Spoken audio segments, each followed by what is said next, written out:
Hello everyone, welcome to my channel. I hope everyone is having a wonderful day. Before starting the video, please go ahead and hit the subscribe button and give this video a like up. Today on The Young and the Restless, Summer reveals her mother is missing. Victor gives Lily inside information, and Lily agrees to dinner with Damian. Claire arrives at Crimson Lights and joins Kyle. She hands him a gift to apologize for the way her grandfather treated him last night. Kyle opens the box. It's earbuds. She tells him Victor's criticisms aren't warranted. He loves them and kisses her. Claire feels bad about talking him into dinner given it's obvious now that Victor won't give them a chance. Kyle didn't expect it. The charade was for her benefit last night. Claire says it didn't work. She complains that even Nikki couldn't persuade him.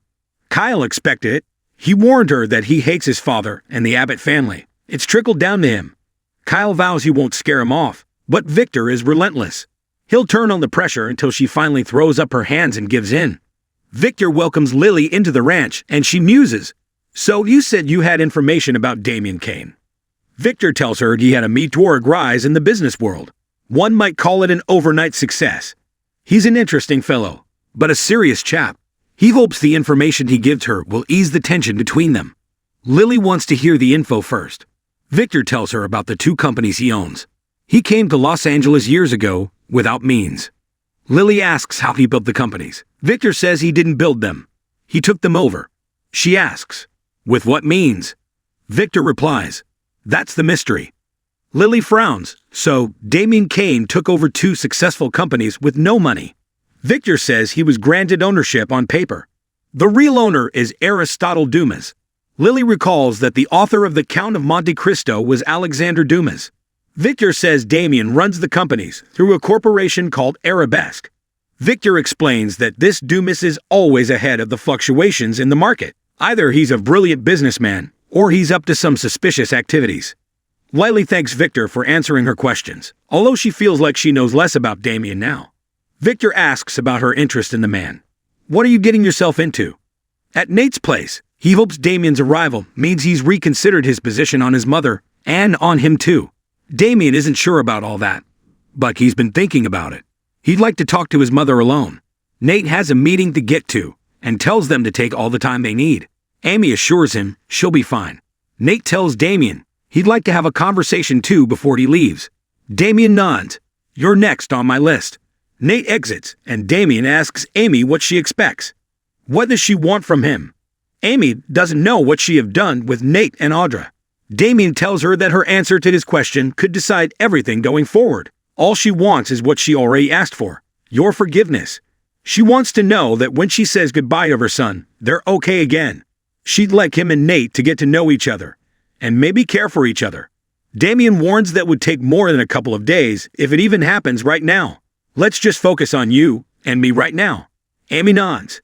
Damian could tell her right now that he forgives her, and that he's sorry he left her. Then what? She dies there or in Chicago without him? Him saying he forgives her is cheap. He thinks what she really wants is for him to stay with her until the end and comfort her until she passes. At least be honest with me, Mom. At least give me the truth. Amy would never ask him to upend his life for her. It would give her comfort for him to be with her at the end, but she wouldn't expect it from him. Damian asks how she'd know he was being sincere if he said he forgave her. Amy knows him. Damian says, you knew me. Not so much anymore. Amy tells him that when he has children, he'll understand.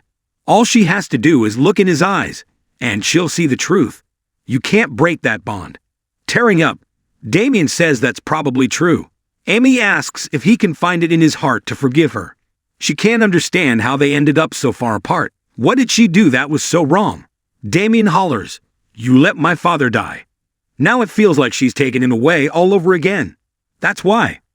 Amy always suspected her son blamed her for Jackson dying. Damian's not blaming her for the disease, but for being so cold and detached at the end. Amy argues, that's not what I was doing, but he argues that's what it looked like. You just went on about your life, going on with your life like it was business as usual. Amy can't believe she is hearing this. Damian reveals that he used to skip school to stay home with his dad, so he wasn't alone. If he felt her absence, Jackson must have to. That's my reason. I was just a kid, Mom, and you left me alone to watch my father die. Amy sighs. Does he want to know why she was pulling herself away every day? Damian nods. Yes. Amy tells him, Damian, we didn't have insurance. And that was on your father. He let the policy lapse. So I had to get a second job to pay the bills. Even that wasn't enough. She cries that she wasn't shut off or detached. She did everything she had to do to keep him alive as long as possible. Damian didn't know money was so tight. Amy says a parent doesn't share that with a child. She had to be strong for both of them. All Damian wanted was her to be there to hug him, to hug them both. Amy cries, I would have fallen apart. I just couldn't. She tells him his father knew the end was coming, like she does now. He needed to know she could keep the family going. Knowing she hurt him because of that decision, and that he hates her for it, it breaks my heart. It breaks my heart. Damian just remembers her being gone, but he guesses he was so focused on his dad, he didn't pay attention to what she was going through.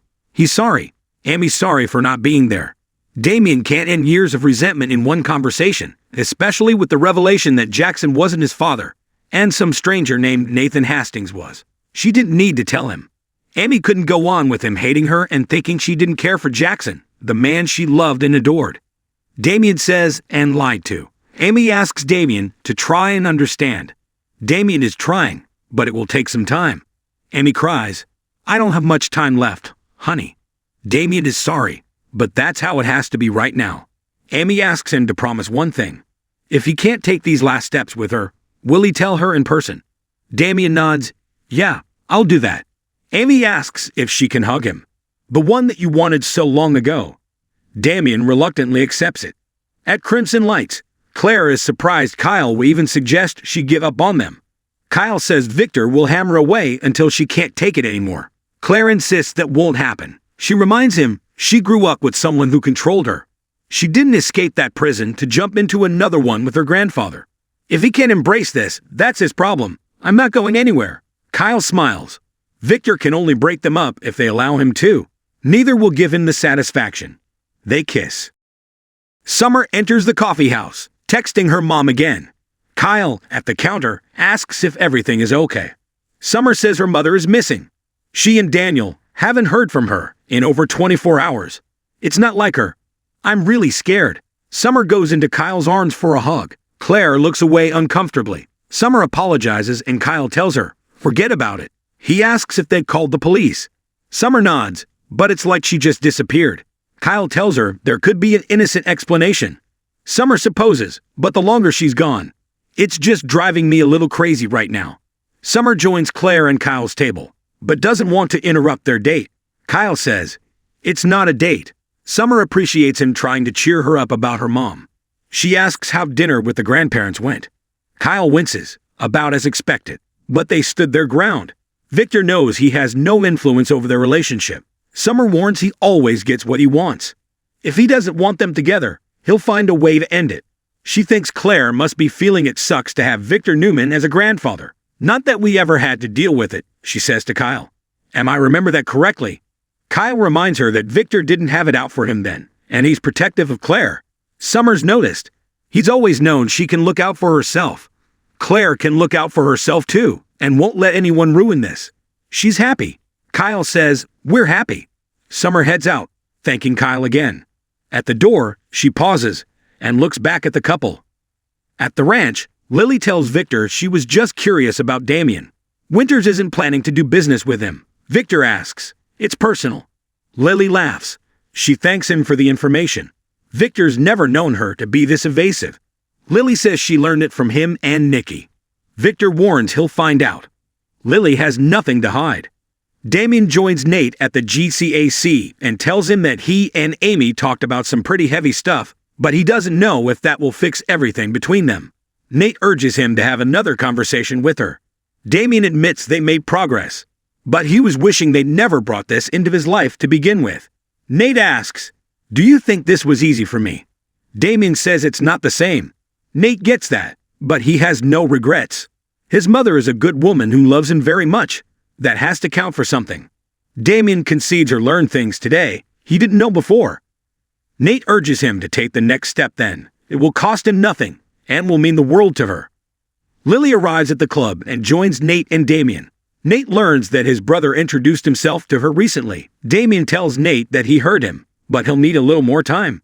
Nate says fine, but not too long, for obvious reasons. He stands to go check on Amy. The emotional conversation could have taken a toll physically.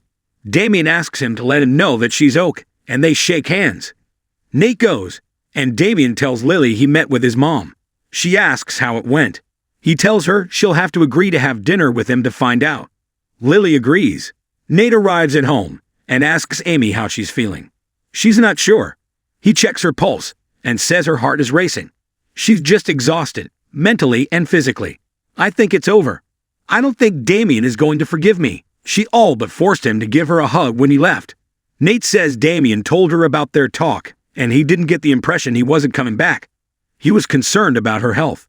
He doesn't think it's the end at all. He thinks it's the beginning of Damian letting go of all that anger. Amy asks, "Really?" Nate tells her they're close. Don't give up. She agrees.